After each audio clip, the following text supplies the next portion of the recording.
Maring itinanggi ng NSC ang umano'y pag-alis ng Pilipinas sa Typhoon missile system sa bansa, kasunod ng pag-alma ng China. Samantala, PCG tiniyak na patuloy ang pagbabantay nila sa mga barko ng China sa ating teritoryo. Si Patrick De Jesus ng PTV sa sentro ng balita. Yes, Patrick. Angelique, muling dinepensahan ng National Security Council ang pananatili ng Typhoon missile system ng Amerika dito sa Pilipinas. Kasunod ito ng pag-alma na naman ng China, kung saan sinabi pa nila na may commitment ang Pilipinas na alisin ito.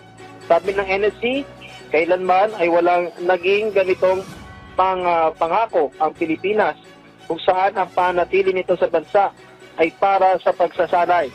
Hirit pa ng NSC, tayo nga ay hindi nagkokomento sa pag-upgrade ng China sa kanilang military capability.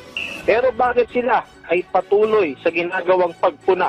We feel that it is deceptive on the part of the People's Republic of China to comment on our right to improve our defense capabilities and position while they continue to improve their offensive capabilities.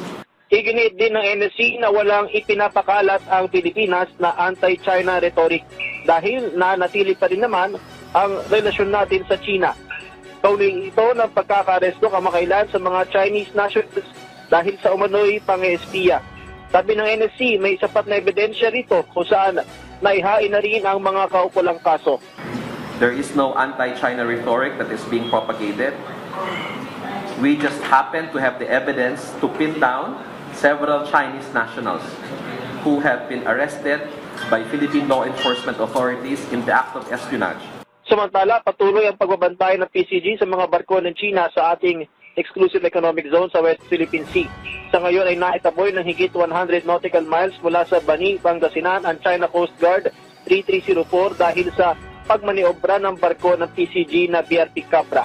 Ang The Monster ship naman ay umalis sa Scarborough Shoal at na-monitor 164 nautical miles mula sa Cabra Island, Mindoro na naglalayag patimog.